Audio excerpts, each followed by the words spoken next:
en 50 ans, beaucoup de choses ont été faites. Je vais juste donner 3 résultats majeurs qui ressortent de l'analyse des données que mes collaborateurs et moi-même avons donc tenté de faire depuis la création de l'université de Ouagadougou en 1974 et donc à nos jours. Et déjà, lorsqu'on regarde l'effectif des étudiants, il ressort que on est passé de 373 étudiants à la rentrée académique 2073-74 et à plus de 50 000 étudiants en 2023-2024.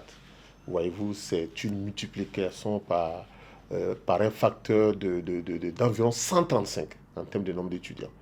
Alors, un autre résultat très important et qui est en lien avec la question du genre, c'est qu'en 1974, sur ces 373 étudiants de l'Université de Ouagadougou, il y avait environ 19% de femmes.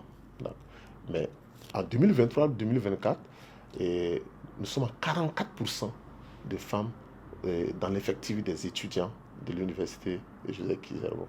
Donc vous voyez donc là à travers ce résultat et les résultats de toutes les politiques qui ont été menées pour accroître, renforcer la participation des femmes à l'éducation et de manière plus précise aussi à l'enseignement supérieur.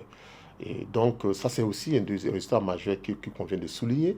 Et enfin, c'est en termes donc de compétences au service du développement.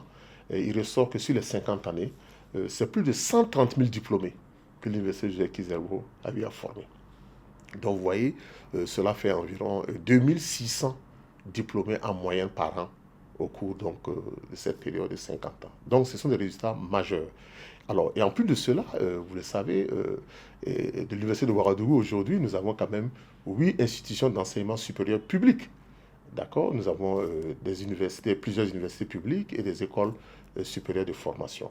Donc, c'est pour dire que cette institution d'enseignement supérieur a véritablement contribué à renforcer vraiment l'enseignement supérieur au niveau du Burkina. Donc, le chemin parcouru est un chemin très élogieux et cela est à mettre donc à l'honneur de tous les dévanciers, tous ceux et celles qui ont contribué donc au développement de notre université, mais aussi aux autorités, et les plus hautes autorités de ce pays, et tous ceux qui sont succédés aussi à la tête du ministère en charge de l'enseignement supérieur, et qui, chacun et chacune, à sa manière, a contribué à apporter donc sa pierre à l'édification de cette grande institution d'enseignement supérieur et de recherche qu'est l'Université Joseph Kizerbo.